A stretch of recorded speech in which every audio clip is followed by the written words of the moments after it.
Since its inception in 1996, Super Rugby has grown in leaps and bounds, establishing itself as the Southern Hemisphere's premier rugby competition. Starting with 12 foundation teams, the competition grew to 14 and then 15. And in 2016, Super Rugby will reach new fans, new markets and new heights with the introduction of 3 new teams. The Aguares from Argentina, the Sunwolves from Japan and the Kings from South Africa. The new competition will consist of 4 conferences, arranged into 2 groups, one from Australasia and one from South Africa.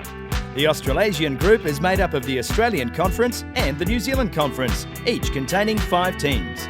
The South African group contains 2 conferences, with 4 sides in each.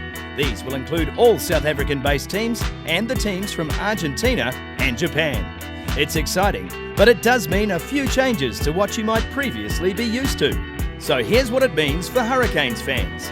For the regular season, all you need to remember is the 6-5-4 rule. Your men will play 6 games against teams in our own conference, which includes home and away clashes against the Blues and defending champions Highlanders, plus single matches against the Chiefs and the Crusaders. There'll be 5 games against the Australian Conference, 1 against each side from across the ditch, including hosting the Force in Palmerston North and the Reds right here at Westpac Stadium. And the Canes will play 4 games against one of the South African conferences, including venturing into the Lions' Den at Ellis Park and a visit to Durban to take on the Sharks. Plus, we'll roll out the welcome mat in the nation's capital for the Kings and an historic clash against the Aguares. So the Canes take on more Aussie teams, get their first taste of Argentinian Super Rugby, and they can look forward to meeting the new Japanese franchise in 2017 as Super Rugby goes out to more fans and more markets than ever before. Each team plays 15 matches across 17 rounds and will have 2 byes.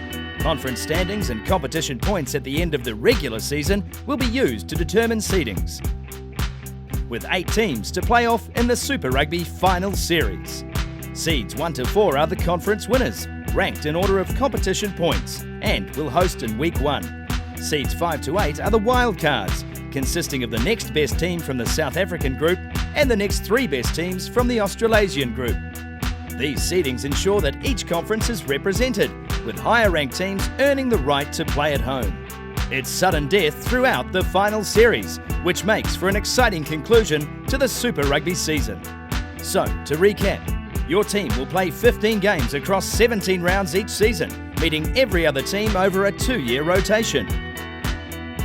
With a broader pool of playing talent, bigger thrills and new rivalries throughout new countries, this is the next bold step in the ongoing evolution of the best provincial rugby competition in the world, driving Super Rugby into a rousing new era.